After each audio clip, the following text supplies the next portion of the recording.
But then once you get that, I feel like you do have more like pricing power, basically. So you Did I can, just hear a ching ching? you did just, you did. There we go, guys. There you go. Hopefully, some motivation for you lot. Yeah. Anyway, what was I talking about? I'm sure a lot of people know you, but people that don't know you, tell us who you are. My name's Tia, and I'm a UK business owner. I run an e-commerce business, and I mostly sell on Etsy. I sell on Shopify, and I sell on some other platforms like Redbubble and TeePublic as well. I'm trying to get started on Amazon Seller Central, but there's a sort of trademark filing situation going on there. We can talk about that later. Yeah. But yeah, Etsy's my most like highest revenue platform, so like by miles above the others. And I made, as Adnan just said, I've made like 29K in the past 30 days. That was like a recent achievement on mine on Etsy.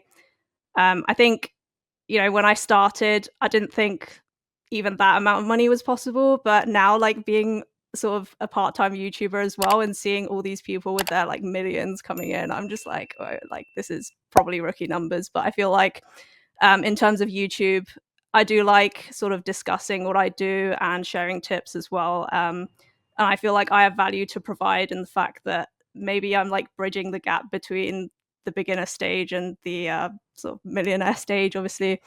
Um, because I feel like once you make a lot of money, you tend to forget the details and what it felt like to start. So I've still got a little bit of that left, and maybe I can provide some value there. So yeah, that's who I am, what I do. Absolutely. Thank you so much. And do you know what? The fact that you're still a student and continuing your studies kind of feels interesting because at this point, you kind of ask yourself, why am I studying? Right? Unless Yeah. you have like bigger goals. I don't know if you want to share them. So do you get demotivated or do Okay. you, So yeah, yeah, like, oh, it's a little bit complicated, but I'm a medical student, so I okay, thought I all was right. going to be a doctor, basically. Um, I do enjoy the course. I don't like hate it, and also like I've only got 1.5 years left. So if I like sort of dropped out now, it can be like, what's going on?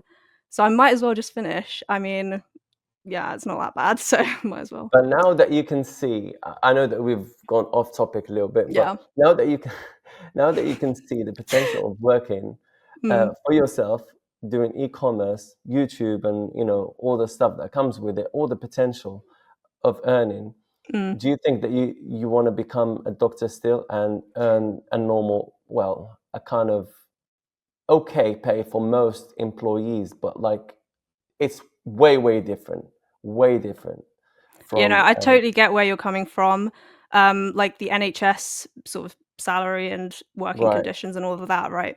Um, I think like I'm genuinely interested in medicine, so I'd like to keep sort of a connection with like the medical world, if that makes sense, Yeah, like either through maybe part-time work or investing or anything like that. yeah. But I don't think like now that I've seen sort of the other The other road, I end. don't think I'm Yeah, gonna go like fully into sort of my foundation years, which is like the FYF2 is like the first 2 years that you do becoming a junior doctor. Um, I think I'm going to put that off and then try and grow my business for a bit. But yeah, I would still like to keep in touch with the medical world. I think it's a good thing, and I'm amazing. quite It's interested in it it's a as well. noble profession as well. Like one of the best professions you can have. Um, and salute to any doctor, any nurse out there because they're doing a wonderful and honorable job. Now, Absolutely. how did you start doing POD? Like, what made you think, okay, I'm a medical student, but I want to do something different? Like, what sparked that interest? Okay, this started a very long time ago. So I was about 15 years old, Okay, um, and I was basically like trying to sell because we're in the UK, so you know we do like GCSEs and A levels. right, So right. I was trying to sell my GCSE and A level notes to like the year below, but no one was buying anything. So I was basically like, oh, and I one of my teachers was like, I got these notes off a website called tes.com or something, and I was like, oh, okay, maybe I could sell stuff there. So I went to tes.com. I uploaded some of my revision notes as like PowerPoints. Um, and then I made a bit of money and I was like, oh, okay. So I just kept on uploading stuff. And then I didn't really look at it for a while, and then I came back and I had like 500 quid. So I was like, okay, I might as well keep doing this. And then like my grades went up, and because I was like making revision notes to literally Interesting. sell. And then I ended up making like over $7,000. I didn't keep all of that. Obviously, like some of it was cut to the website, but I think it was like 3 or 4K that I got to keep from the website just making revision notes. And I was like, okay, this is like a really niche market, you know what I mean? Like revision notes for these like 3 subjects in the UK. If I can make this much money selling this, then what else can I do online? There's so many possibilities. So then I just, like everyone else, Googled like how to make money online, and then came across all this stuff like drop shipping. I think drop shipping and Amazon FBA were really big back at that time. It was like 2017 ish. Yeah. But yeah, I stumbled across some Shopify drop shippers, and then I opened a drop shipping store. It was like a really bad general store. It was like Hmm. everyone's first store was really bad. But mine was like exceptionally bad. I managed to make some sales through an influencer, but I didn't even like make a profit.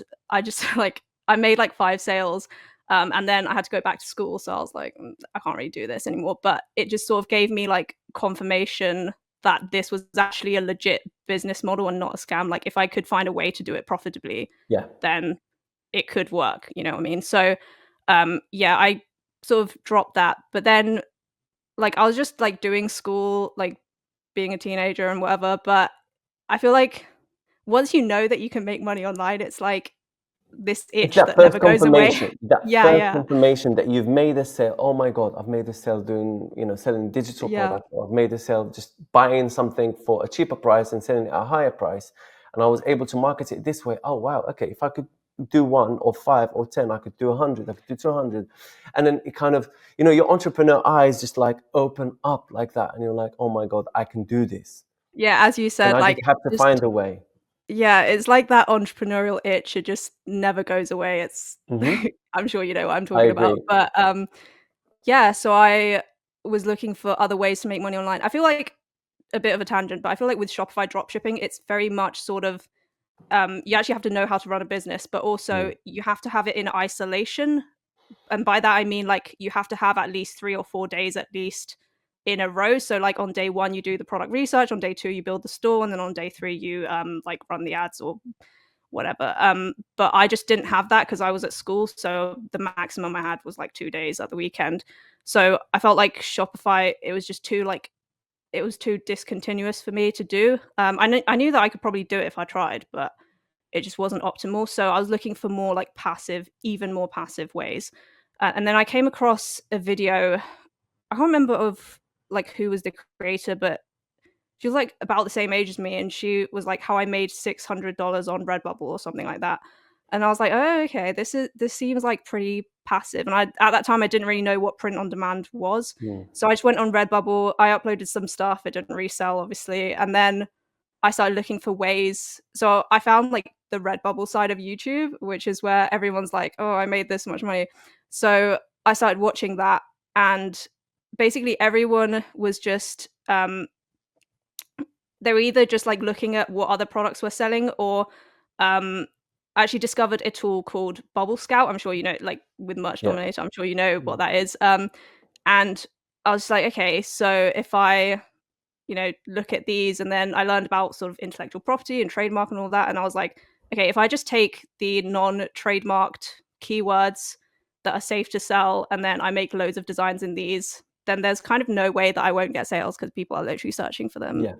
And so that's what I did, and I got sales, and I was like, okay, this actually works. I'm gonna like keep doing it. So then I ended up making like, I can't remember how much it was exactly, but I have a video on my channel. It was like a couple grand in my first year of doing Redbubble. Um, and then that's when I started my YouTube channel. I was like teaching people how to do it. Basically, it's literally just like 3 steps. You go on the website, you find the non-trademarked words, and then you make designs for it. Yeah. Um, and then I sort of branched out to TeePublic as well. That went pretty well. And then I started Etsy. And the thing that I realized around, I think it was like, I can't remember if it was last year, but I didn't want to keep on uploading to Redbubble and TeePublic as much anymore because obviously my time is limited, but Yeah. also I feel like with those smaller platforms, it's almost more like affiliate marketing than actually running an e-commerce business, because they're not your customers, if you know what I mean. Like, you don't Exactly. have any customer contact. You can't even see like who your customers are. Um, Obviously, like Redbubble was sort of like public company wise going downhill at that time, but also Hmm. I think the main reason was just like the fact that you could get suspended at any time, and also the fact that you have no customer contact, so you can't market to these people at all, which made me sort of jump ship. And obviously You I'm still can't build making, a brand, basically. yeah, you can't build a brand at all because they're not your customers, they're Redbubble's customers. So that's when I sort of just left Redbubble. I made a video explaining why I did, basically. I mean, I still think it's a good platform to sell on, and it's good passive income. Like, I still get money from it every month, but Especially for um, beginners yeah, definitely. It was that like, have no experience, mm, no money to start with, etc. So I yeah, it think, was a good like bridging the gap, yeah, I guess. But then I was like, yeah, I should start sort of learning how to run an actual business. So I opened an Etsy store, and then I opened a digital product store as well, and both of them are sort of doing okay. So I'm just sort of working on that now. Trying to get people to my Shopify print on demand store, because obviously Etsy can shut you down at any time. Not yeah, that I'm like exactly.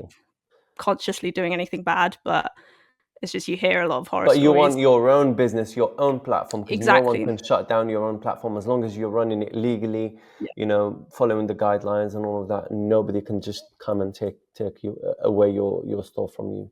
Yeah. Exactly. But Etsy and all of these print on demand platforms, anyone can just come in at any time and say, no, you're not on the Yeah. platform anymore. You know, That's the scary thing about it. yeah, So that's why I'm sort of trying to discreetly sort of divert customers to um, my Shopify store, because obviously there's rules on Etsy that's like you're not allowed to do fee avoidance by putting your um, website in the banner or anything like that. So right, I'm trying to sort of skirt around that and just put it in the actual product itself. yeah. Um, but yeah, that's what I'm working on now. See the YouTube channel and all of that.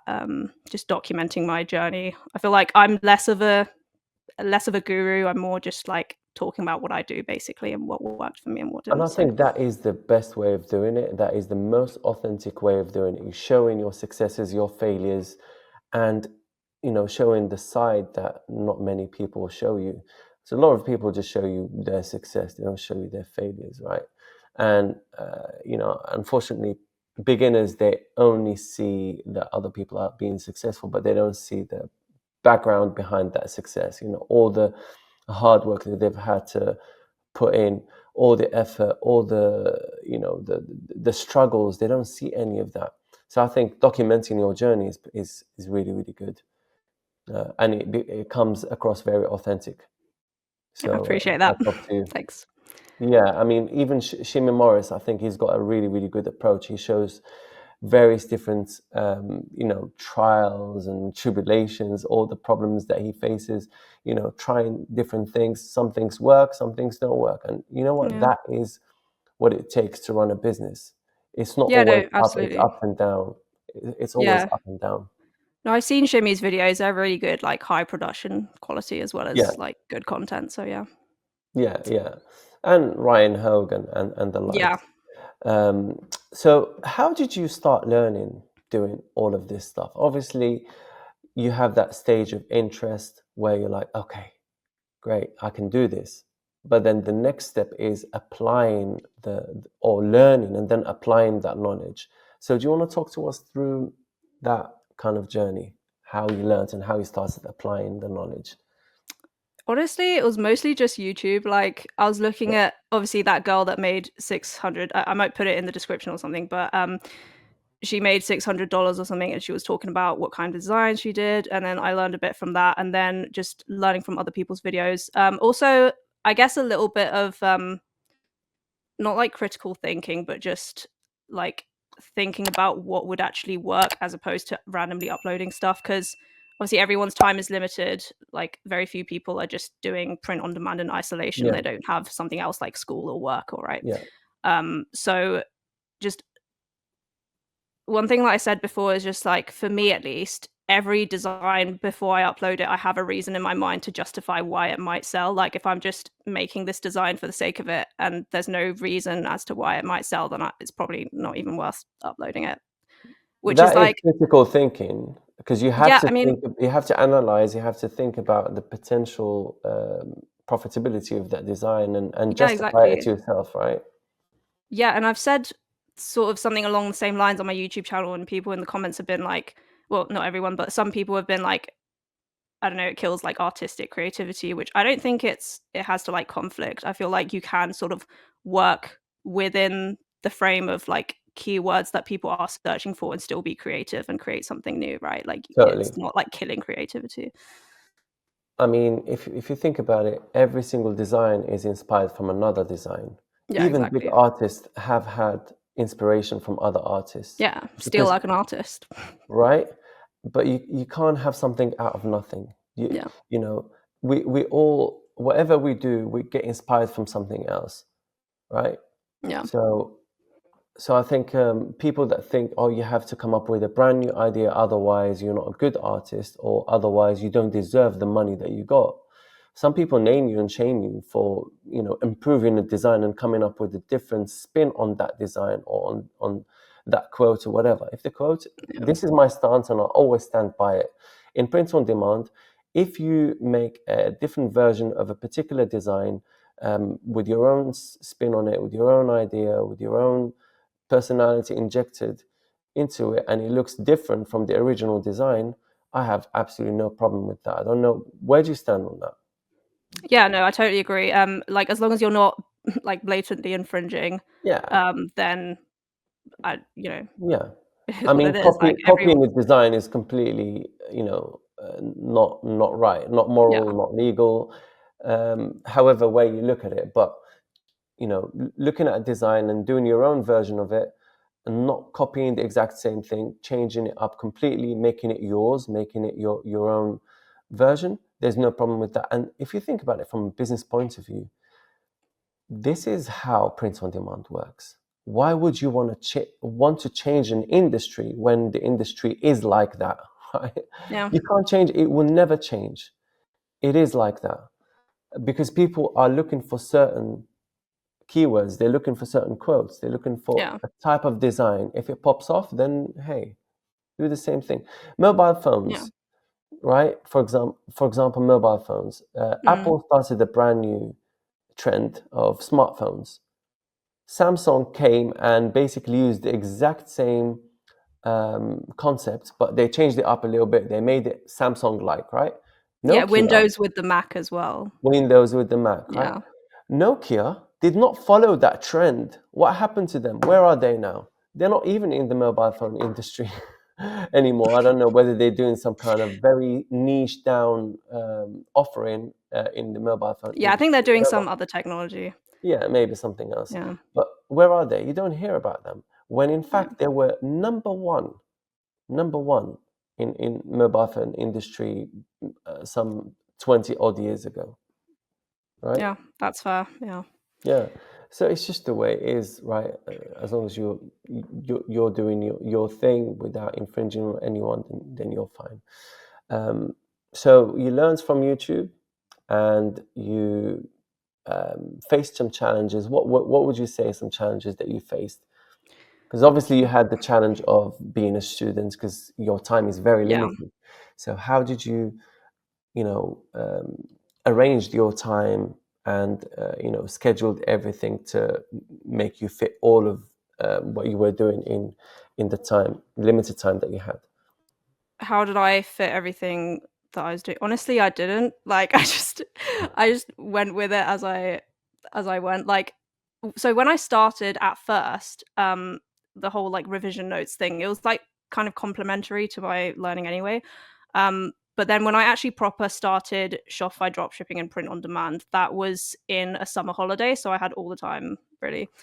But then when I got back to school was when that became really challenging. So I was just like making use of my weekends and holidays to do Mm, some print on demand where I can, because obviously like I want to have a life and I want to go out with friends and stuff. mm, Don't want to be like spending every minute doing that. But then as I sort of realized like the actual earning potential of it, I began to actually like schedule time to do it, because I was like, yeah, this Mhm. is like making good money, so I'm gonna like invest more in it.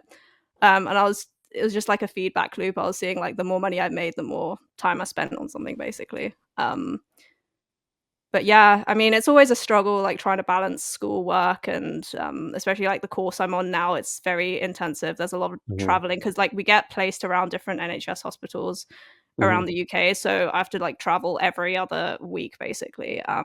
It's a little bit frustrating, but it is how it is, really. So just trying to manage time around that, getting the YouTube videos done, getting like all the print on demand, getting Etsy done. I think one thing that's really helped me recently is outsourcing. So using Upwork Okay. and getting some virtual assistants. I don't know if you're familiar with the platform, but Yeah, yeah, yeah, yeah, yeah. yeah, it's really We use good. Like, Upwork quite a bit.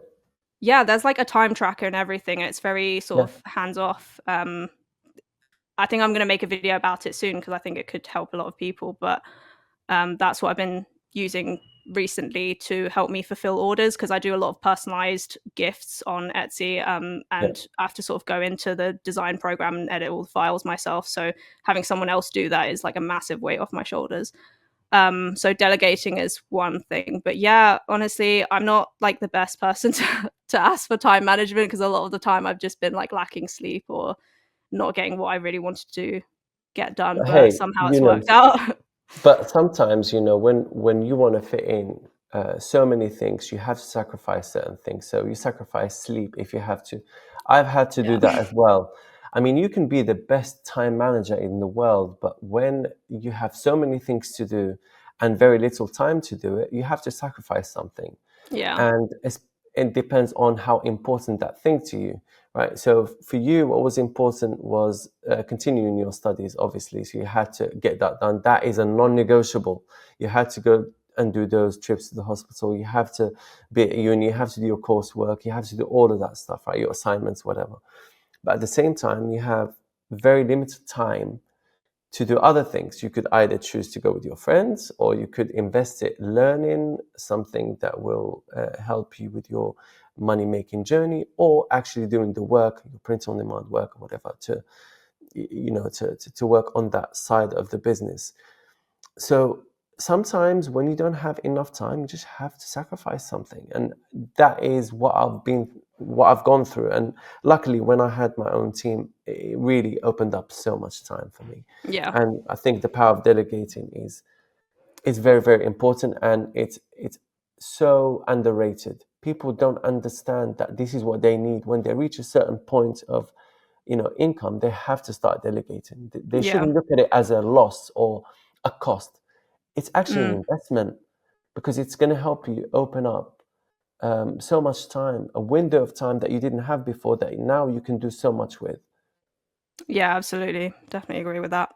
And I feel like delegating is the thing that separates a small, like, home-based business. Not that there's anything wrong with that, obviously, it's, like, your choice how you choose to structure Mm, your business, but I feel like that is what separates, like, a corporation, or not corporation, like, exactly. a company from a small Yeah. business, I guess. Yeah, totally. And that's the only way that you're going to be able to grow and scale. You can't do it on your own, Yeah. because you only have 24 hours in a day. Like, what can you do with that, right? You sleep, I don't know, 6 to 8 hours a day. You eat, I don't know how long you eat, how long you spend in a day. If you go to the gym, Too much. Too much. right? Just small little things, Yeah. and your day is gone. So you pretty much have 8 hours, 10 hours. You can even spend 12 hours in a day, right? Of work. That is a lot, right? Yeah. So if you spend 12 hours a day, you can't do much if you think about it. And you can't grow. You have to employ other people, delegate certain things so that you can move forward. I Yeah. think that's definitely the right choice, Yeah. especially when you're time poor. Great. So, any other challenges that you faced other than these things? So, like time management and basically having so much to do. Did you have a problem with identifying what works and what didn't work? Like in print on demand, for example.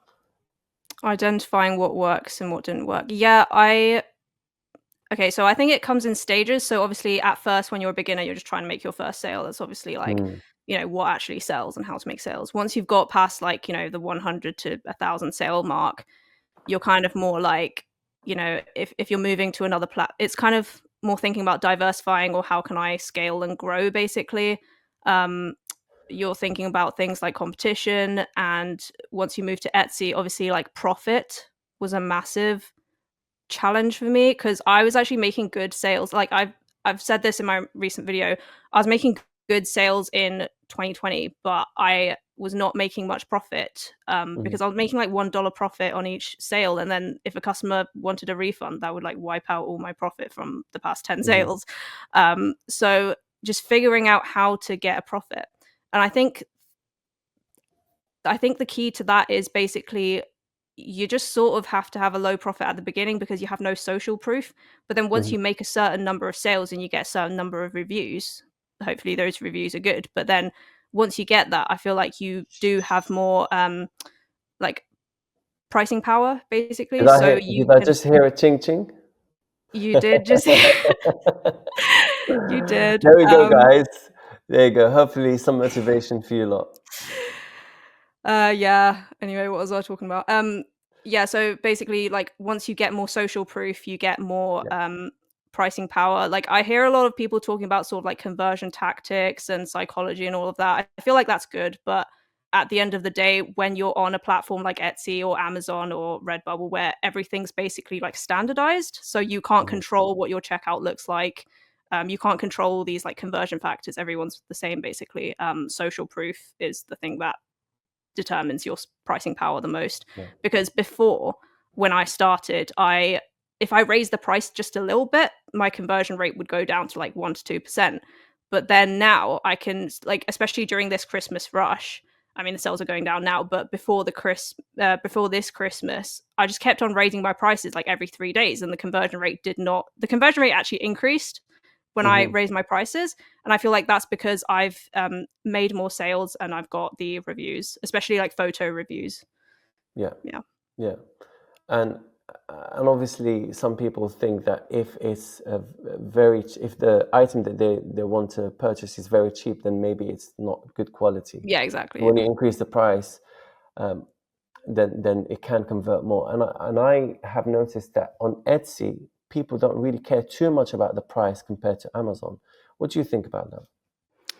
Yeah, I've definitely noticed that as well. I feel like because on Etsy there's so many custom orders, Hmm. um, and also because you can see the number of sales that a shop has made, and then if a shop has really expensive products, the customers sort of scroll on there and then they see, okay, these products are pretty expensive, but like 10,000 people have bought this at this Yeah, price, therefore it should be good. But then, I mean, what they don't think about is the fact that when this shop started out, they probably sold it at much cheaper. yeah. But they just sort of like in their head, they just assume that all these people bought it at a really expensive price, so they buy an expensive So it price. must be And good. also, yeah, yeah, exactly. And also, I find that I get better reviews as well once I up my price because it's almost like Interesting. a psychological trick. I don't know It if is. that's if that exists, but I yeah. remember at one point I used to sell t-shirts, and I kid you not, for $36. That is, And people what was your bought them margin on that? Like 26 $10? $26. $26 on a t-shirt, that's I crazy. swear to God. But not anymore. People don't Yeah, really buy it. Yeah. But I'm talking back in 2019, that's 2020. brilliant. Yeah, Yeah. $26 on a t-shirt. I would sell 10 of them. Brilliant. 10 a day, 20 a day. You're right. that is a gold Massive mine. margin. Yeah. Yeah. But like it only works on certain niches. So you have Yeah, to really sub absolutely, a yeah. niche. You have to. It needs to be on demand, but not available on Etsy. And people Yeah. really want it. They're searching for it, but they can't find it. So you're the Mm, only one who's selling it at that price. They're like they just bite their tongue and buy it because yeah. it's not available anywhere else. And I feel like that's Yeah, the good thing with print on demand as well, because each design is unique. So it's yeah, like, if they see that design, it's gonna be really hard to find that exact same design. yeah, yeah, exactly. But yeah, interesting. Etsy is so different compared to Merch by Amazon. You cannot sell a Merch by Amazon design at, um, you know, $30 or Yeah, $36. You know, it's impossible. I that's think the crazy. most I've sold a T-shirt on Amazon, on Merch by Amazon, was $27, $26.99. I think. Mm, Yeah, yeah. that makes sense. It is possible, but not always. Like very, Yeah. very rarely. I mean, It has. Sorry, go on. yeah, so for me, like on Etsy, the biggest profit comes from multiple orders because on like Printify and Printful, the additional shipping price goes down and the shipping price is like the biggest part of your Yeah, cost. So if a customer buys like I've had customers buy like 11 items at once and then I get to keep like 60% profit. yeah, which is So yeah. cool. You make profit on the shipping side, right, as Yeah. well, Yeah. on top for Sorry, what were multiple you gonna orders. say before? No, I was just gonna say, like, you can't make. For me, I wouldn't. I'm not making those kind of profits anymore Yeah. with Etsy, because the landscape has changed, obviously, and Okay. it's more competitive. But you can make decent profit on custom orders, Yes, yeah. personalized orders. Yeah, because they can't find it anywhere else. You have to Mhm. make it for them, and it's unique and it's one of a kind. So that's pretty cool.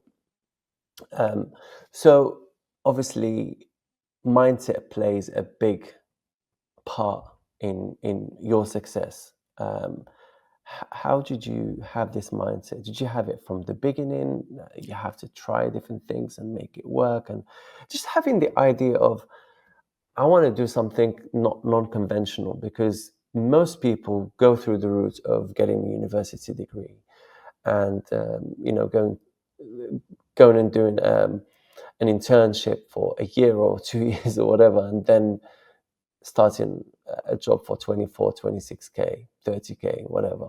What Yeah. made you think, I want to do something different? Where did that whole, not motivation, but like mindset of entrepreneurial mindset, how did you develop it? Like, do you have someone in your family that gave you that inspiration? I'm interested to kind of figure out how you got that. Mindset and inspiration. Okay, so for me, I feel like for me it was very different from I guess what I've seen a lot of other entrepreneurs do because they sort of I feel like they consciously made a decision to go a different path. For me, it was more like I'm obviously like still in uni, so Yeah. um, I guess I went both ways. But for me, it was more just like curiosity. Like I just clicked on a video that said like someone said they made loads of money, and I was just really curious as to how they did that. And then I was just like, oh yeah, I want to try that. I wasn't thinking about like, oh, I wanna, like, be an entrepreneur and, like, go off in a different way. I was just curious Hmm. as to like, see how much money I could actually make, Hmm. which I didn't think it was a lot, but I guess it's definitely more than I thought it would be. Um, But but that in yeah, just, itself like, is curiosity. entrepreneurial, because that in itself is very entrepreneurial, and very, very positive mindset, because most people don't take action. They watch a video. They could probably watch the same video that you watched and they would do absolutely nothing, you know? Yeah. And Yeah. that is the problem.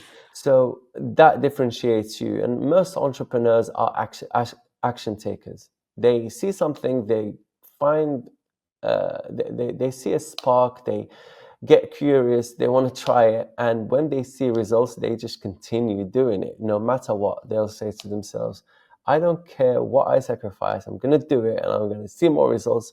It becomes like an OCD type of thing. I don't know if you have that or not, but It's it's addictive, isn't it? Like, right, when you hear the right. cha-ching, you're like, "I need to upload more designs." But, Yeah. yeah, to me, it's more like it's kinda like a video game. It's like a Yes. strange kind of addiction that I can't really explain, but it's just Yeah. And that's entrepreneurship for you, definitely. yeah, I mean, for me, same thing. I see results and I want to do more. I want to do better. It's like you're competing against yourself. Like you yeah, said, it's like a video game. Most people are indifferent. They don't care about that. They just want a salary. They want to sit down, watch Netflix, go out with their friends, waste time, waste a ton of time on Instagram, TikTok, just scrolling through aimlessly. But entrepreneurs, they tend to judge and gauge where that time is spent, which is really, really important, because the best um, currency. The hardest currency that we have is time, right? Time And is money. how we spend that time is what makes the difference. Yeah, Absolutely. this is really inspiring. So tell me, Tia, how do you work? What is your work routine now that you're studying and working at the same time? And if you can, after that, if you can talk about your strategy, how you work and how you make money on Etsy. Okay, work routine and how I make money on Etsy. So my work routine's kind of just like whenever I'm not going out or I'm not in lectures, I'm pretty much just working on my side hustles and my Cool. business. I Okay, so every day I do two things. In the morning, I check the orders because I have to, otherwise they'll like get delayed. Um, Mhm. and then I check with my VA to see if he's fulfilled the orders. Actually, I have this system. I'll show it in my next video, but it's like an email system. So when the emails come into Etsy, there's like, in Gmail how you can tag things different Yeah. colors. Hmm. So I've got like a green tag, so that's like sent to production, and then a red tag that's like requires attention, and then a yellow tag that's like I need to manually do something basically. And then I get Hmm. the VA to, so I have tags labeled with the VA's name as well. And then when he fulfills the order, he doesn't have to enter anything on a spreadsheet. He can just go to the email and then tag it with something. And then I just go to the inbox, I look at all the emails, and then I approve the orders in Printify. And once I've approved an order, I mark it with the green color so that it's just a very fast system, basically. And Amazing. I think, yeah, the system is basically what, because I have tried to sort of outsource it to people before, but then I don't like trust that they put the design on right and they choose the Hmm. correct product and supply and all of that. But this system just solves everything. So I'm pretty excited to sort of make that video and show people what I've created, Nice. basically. So yeah, I do that every morning, and then every evening I also check the orders. Those are like two things that I have to do. Otherwise my shop will literally get shut down. But yeah, Hmm. if I have other if I have more time, then I try and upload some designs or work on my Shopify store. Um, yeah, and I'm Or also create sort of, YouTube videos and stuff yeah, like or create YouTube videos. I tried to get a YouTube video at least every 2 weeks, but it's sort of impossible with my schedule, and like I have to that. focus on my business first. So yeah, I just do YouTube videos when I can, basically. Nice, cool. And how do you identify the niches that work well? What's your method of research? If you can just talk top level, it doesn't have to be Yeah, very research detailed. method.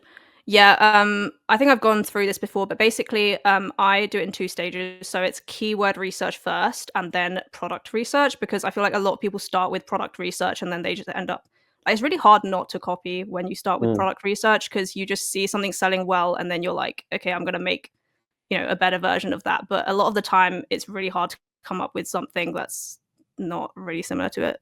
So mhm, I start off with keywords that are being searched for. And then I just write down a list of keywords, and then I search for those keywords then in the product research tools. So the one I've been using recently is Etsy Hunt. It's like I did a comparison video, and I think it's for some of, I won't say like this as a strict rule because I don't have enough data, but I've compared it between like to my actual data and between other tools as well, and I think it's more accurate. So I use that basically. I just type in the keyword and then I see what comes up, the best sellers.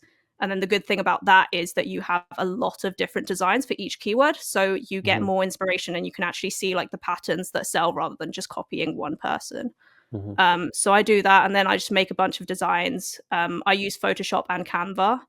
Other people use like, there's some good programs that I've heard about recently, like Kittle and all that. Those are good as well, but I use Canva mostly, just because it's easy to sort of go in and edit. Um, and then I just download the designs, I upload them to products, and then that's basically it, really. I also nice. upload some of my same designs to my digital shop as well because it's literally zero effort to just make it into a PNG or SVG. Exactly. Yeah. Yeah. Cool. So now that you're doing all of this, what's your goal for the next, say, couple of years? By the time you graduate, so we've got about a Couple of year and a years. half. In the next 2 years, what do you want to do? Where do you see yourself? In a year and a half. Yeah, let's Where do say I the see next myself in a 2 years. year and a half? Yeah, or Okay. a couple of years. I hope I'll graduate. I mean, I don't wanna yeah, I really hope I'll graduate, and then I'm sure you will, I guess 100%. we'll see about that. But, yeah, just, like, growing my business. Obviously, I've hired I'm working with 3 different VAs right now, about to get a 4th one, so, um, just building up basically.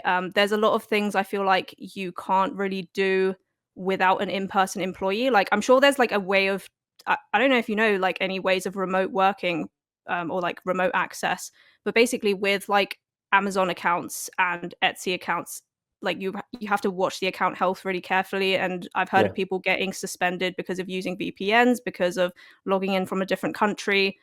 So I'm like really like none of my VAs can access the back end of my Etsy shop at all. They all just use the Gmail, and they access Printify. That's it. So Well, I with essentially Merch by Amazon, it's completely different. okay, So you can access it from anywhere in the world. It's not okay, an issue.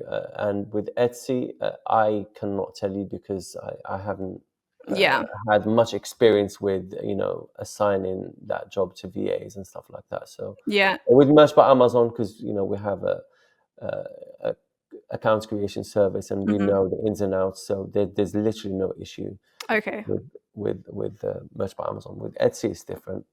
yeah. That no, that's really good to know because with Etsy, it's like anything, literally anything can get your shop shut down. So I don't want to Right. risk that at all. Yeah. So ideally, like an in-person employee or like a personal assistant or somebody Yeah. just like help me with that would be ideal. But obviously, I have to have the income to support that. So And you need also full trust. yeah, Ideally, someone from your family. So what I'm gonna do very soon, because my mm, Etsy store is basically it's stagnant, right? I haven't been uploading in there because hmm I've been focusing on other things.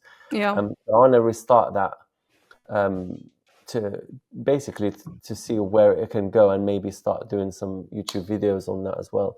hmm And I'm gonna get someone from my family to look after it. okay, And that's the only way for me. Like I can't trust anyone with the actual, mm, password and email because you can't have an admin side yeah. in your Etsy store. You That's the only have annoying thing one about login. Etsy. Yeah, They don't even with let Merch that. by Amazon, you Mm, can't. You have one login and mm, password. That's it. So you can't yeah, really delegate, and they can't. You can delegate certain things that you know don't really necessarily ask the employees to go into the accounts, like making your design or making your listings, yeah, but you still have to upload, right? yeah. Um, so yeah, I think that's what it Makes is. sense. Cool. So in 2 years, you want to grow your business. Yeah, I want to grow the business, and I'm Mm. not even going to put a number on it because I just don't know like the upper limit of this anymore. Like I saw on your channel, like you made 102K or something in 1 month off royalties. Is that correct? 107K back Off in royalties. June 2021 on That is royalties. Yeah, crazy. Like, but I it mean, was. I'm not surprised, honestly. Like in this day and age, but It's yeah, that's still possible. crazy. It Yeah, is possible, and yeah, there's people probably making more than that. yeah. They just haven't shown themselves. I know that big brands are making like hundreds of thousands per month. Now, see, the thing is with Merch by Amazon, the reach in there is absolutely ridiculous. Once a design works and it's ranked number one, two, amongst the top designs in especially in a trend. Oh my god, the amount of money, like we're talking hundreds of thousands of dollars. So during that period of time, that June 2021, so we had three trends that worked really well for me. We Okay, had Father's Day, we had Juneteenth, um, and something else I can't remember exactly. But oh yeah, there was a political something political going on, which really helped as well. And there were a few bits and pieces. There was some crypto coins that were popping off. So I did some crypto based designs, and a few other bits and pieces that all kind of came together, and many designs ranked, and we were using ads. We've basically transitioned from doing organic to ads in 2021 fully. Like, we don't care about organic, we just want to work with ads because we can scale very quickly. And I had a team kind of looking after the whole process. So that allowed me to kind of scale much faster. And this is how we're working now. I used to work like literally like a dog. I used to upload 100, 200 designs every single day. And Yeah. when you think about how many slots you can fill with that, it's absolutely ridiculous. And I used to work 12 hours in a day just designing, making variations. I used to open Illustrator and open 9 artboards, and I would just make a variation of each design. So literally, I would open 9 artboards, one design, and each design is basically a variation of the original design. That way you can basically scale quickly, and you have so many slots that you need to fill, and it's impossible to fill them. And I got to the realization that if I'm working like crazy like this, I'm going to be stagnant. I'm not going to be able to like move forward, and I'm just focusing on organic, and organic is good, but you have to, something has to sell and it has to rank higher. And don't get me wrong, like 10% of my designs were selling, or a little bit more, a little bit less, give or Hmm. take. But I was making 20K, 30K, right? 40K, that's good. But I never made like 6 figures in a month prior to that month. As soon as I started doing ads and working with this, scaling method of getting a team and all of that, I made it to that next level. And it just goes to show you that you really have to work smart, not hard. Working hard is not the way. It's probably the way to kind of get to know the platform and to discover how things work. But once you get to a certain stage, you have to move forward to that next level. And that was the thing that really helped me, is basically getting a team and investing in ads. Yeah, the paid ads. I feel like as long as your ROAS doesn't cut too much into your profit, it should be like Yeah, it it's should be basically fine. infinite money. Like To be the more honest you with spend.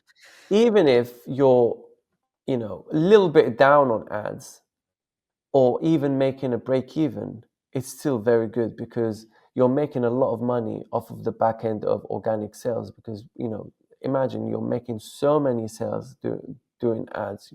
Amazon is Yeah. going to rank you higher than anyone else, because you're selling. And this is what Amazon wants. They want you to sell, so that they can give you a lower BSR. And obviously the lower BSR gets pushed much higher.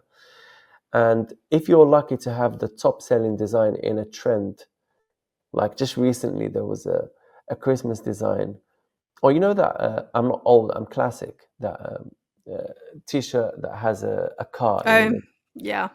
and I've seen that. classic one. Yeah. It reached 400 BSR, not 400K, 400 BSR, sub 1K BSR. And I've had designs that reach that amount. And I'm telling you, the amount of sales, one of my designs in 2021 reached sub 1K DSR. Actually, 2 of them. And that's why we got that number. That's very That's how you powerful. know. Yeah, it is possible. Yeah. Yeah, Interesting. yeah. I need to get So, on merch by Amazon. I mean, I don't know. It's very good, but you get certain things with Etsy that you don't get with Merch by Amazon. You get certain things with Merch by Amazon that you don't get with Etsy. So they both have their advantages and disadvantages. So, Yeah, I for feel like each example, platform is like a game that you yeah, just need to yeah, learn with little yeah. differences. So, for example, Etsy gives you contact information of your customer. Yeah. You Yeah. wouldn't dream of having that in Merch by Amazon. It doesn't exist, right? You don't have any access to your customers, or customer service, or anything, or branding, or nothing like that. You just upload your design and it gets shown on the Amazon platform. The good thing is Amazon does everything for you. All you have to do is do Mhm. your research, upload, and create the listing, choose your colors, choose your fit type, and your pricing. But with Etsy, you're a lot more involved. But at the same time, you can build a brand. You can divert them off of that platform somewhere else. Like you said, with Shopify, print on demand, etc. So there's advantages and disadvantages of both, and they both have good organic traffic. But obviously, Amazon is way bigger when it comes Yeah. to organic. Yeah. No, definitely. And like Seller Central as well, I feel like you can collect customer information from that. So Yeah, so talk to us yeah. about Seller Central. So you said you're just, you're trying to start on Seller Central doing what, FBA with print on demand, or what? FBM actually. So FBM, yeah, fulfilled by yes, merchants. Yeah, sorry, that's what I was going to say. Yeah, yeah. So I'm trying to get my FBM products from. So Printify annoyingly doesn't integrate with Amazon, which is really annoying because then you'll have to like enter every address manually. yeah, I could get someone to do that because Printify is a lot cheaper, so my margins right. would be higher. But for Printful does. now, yeah, Printful does, so that's why I'm integrating with Printful for now.